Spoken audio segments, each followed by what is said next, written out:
So this video lecture will be on the section C3, the measurement of entropy. So this is one of the one of the lectures that we passed over in class that we're going to revisit in this video lecture. So just like enthalpy, entropy can actually be measured calorimetrically, right?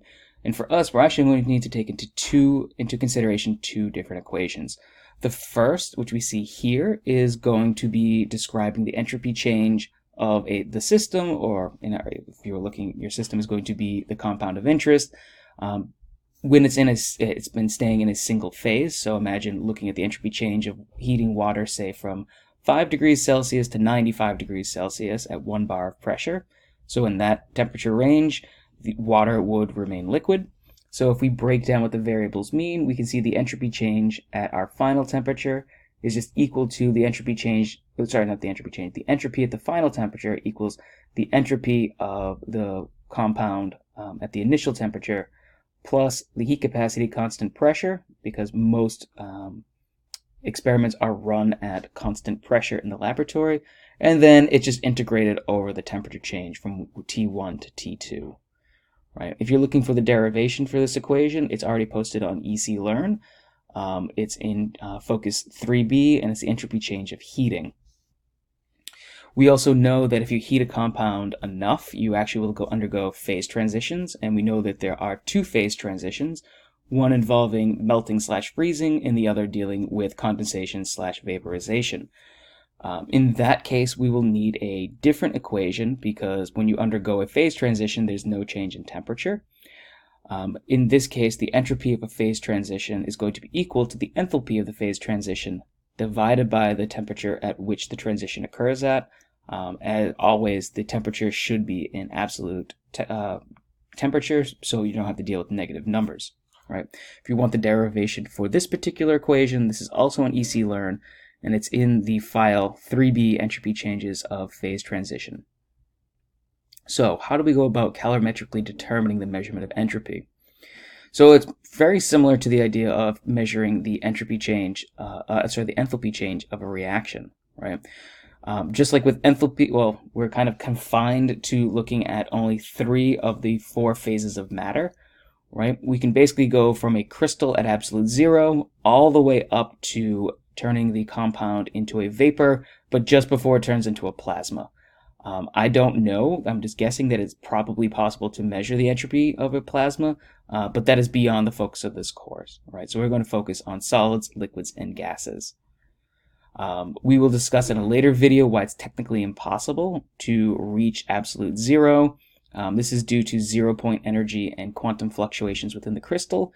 And there's actually also classical reasons why that entropy for some crystals can't physically approach zero, at absolute zero. So if we look here, this looks like a big long equation, but what actually it is just several different uses of only these two equations.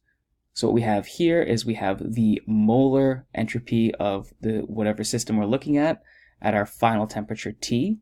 And so what Atkins has done is that T of interest is represented as T, and then when you're integrating, right, the T prime has been T has been changed to T prime to indicate that that's the temperature at which that transition or which that change in temperature is happening at. So if we look here, if we start at absolute zero, we can go from absolute zero to whatever the temperature happens to be for the transition from a solid to a liquid. So just prior to that, we can calculate that with our first equation, which only looks at a single phase. So in this phase, it would be solid. So that's the heat capacity at constant pressure, the molar heat capacity at constant pressure for the solid at T prime. So that is going to be that final temperature that you're transitioning to at T prime. Then, as it undergoes the transition from a solid to a liquid, that is the process of fusion, which is melting. So now we're dealing with a phase change, and now we have the delta fusion of the enthalpy change of fusion for that compound divided by the temperature at which it's melting at. So that's going to be the temperature of transition.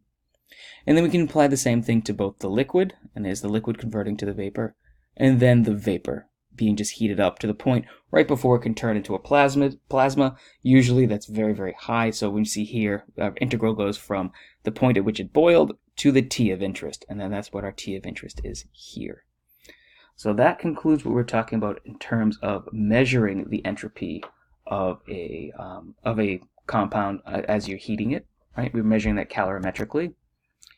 And the last part of the section is talking about the third law of thermodynamics. So what is the entropy of a crystal at absolute zero, right? So just like with the second law, this third law also deals with entropy. So let's see what the third law states. The third law says at a temperature of absolute zero, the entropy of a perfect crystal is zero. And so let's see why that is the case, right?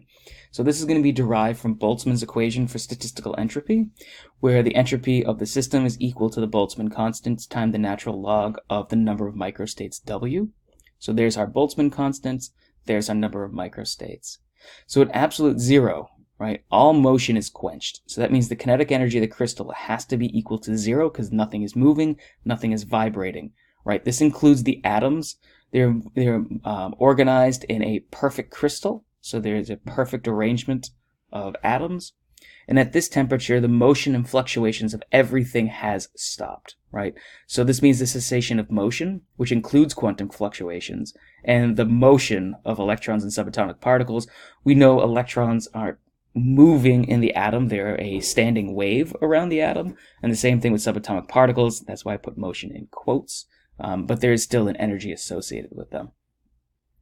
So this means if you can reach absolute zero, there should be only a single way to arrange the particles in a crystal. So that means there's a single microstate. So if we plug that into Boltzmann's equation for statistical entropy, we find out that there is only one microstate, so it doesn't matter that it's being multiplied by the Boltzmann constant. The ln of 1 is 0. 0 times anything is 0. So the entropy of a perfect crystal at absolute zero should be equal to 0, right? And that's what that description is here. But this is based on classical mechanics and has been proven to be physically impossible to actually reach absolute zero due to the Heisenberg uncertainty principle and the resultant zero-point energy of the real crystal. So therefore, absolute zero is actually physically impossible. We'll talk about at the end of this lecture, there's actually a classical reason too why certain crystals don't form an entropy of zero when they do form a perfect crystal. But we'll touch on that in a second. So this is just a side note. This is actually taken from this is next semester in quantum mechanics, but I thought it would just be an interesting way to try to tie the two together. So this is not going to be something you'll be tested or quizzed on, but it's an interesting aspect to understand why absolute zero is impossible.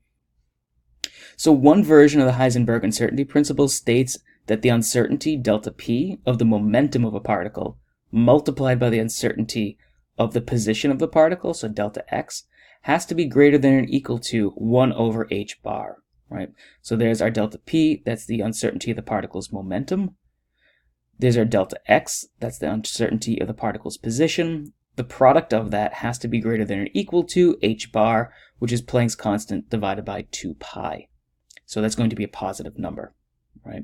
So if a particle's position is absolutely certain, so that's basically where you would know where a particle is at absolute zero because it's in a perfect crystal, right? It only has one microstate that it can adopt.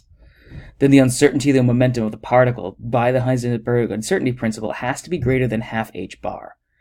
So if there's perfect certainty on where the atom is in a crystal because it is perfect, right? That means there actually has to be some uncertainty associated with the momentum. And since Planck's constant is a positive number, that means the particle's momentum has to be greater than zero by basically the Heisenberg uncertainty principle. So we know momentum equals the mass times velocity.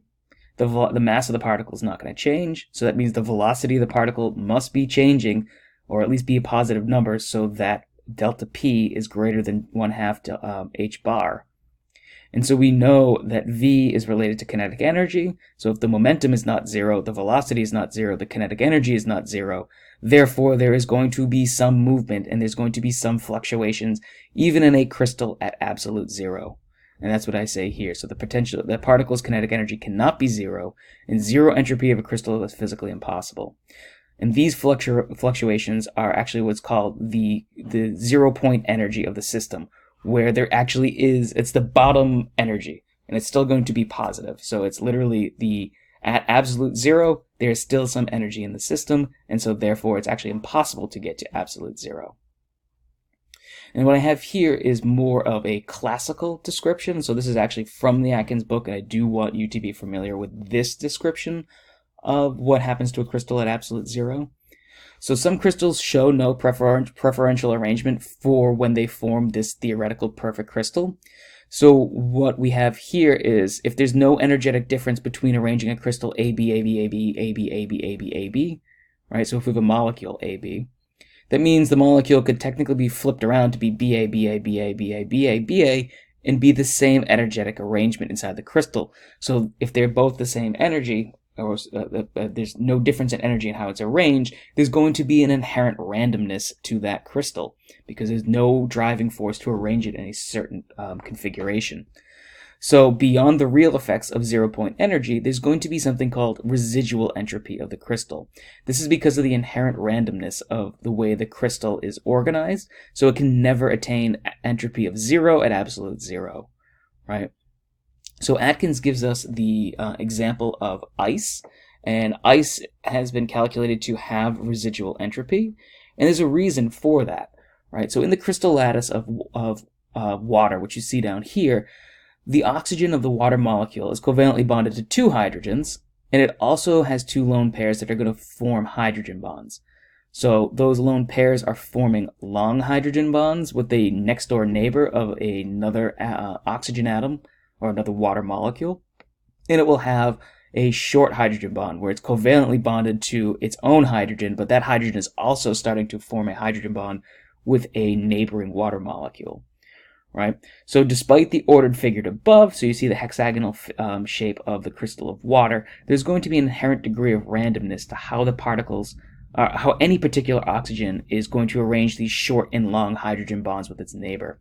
So because of this inherent randomness, there's going to be a non-residual entropy to the crystal at absolute zero. So in that case, the residual molar entropy of water, and it has been calculated to be positive 3.4 joules per Kelvin per mole. So we've discussed what the third law is. So theoretically, for a perfect crystal, entropy should be equal to zero. Real-life molecules both have zero-point energy, and then in certain cases, the arrangement of a crystal is also going to be inherently random as well. So we have our quantum mechanical description of why absolute zero is impossible, and we also have examples from classical mechanics that also can show that entropy at absolute zero is not equal to zero.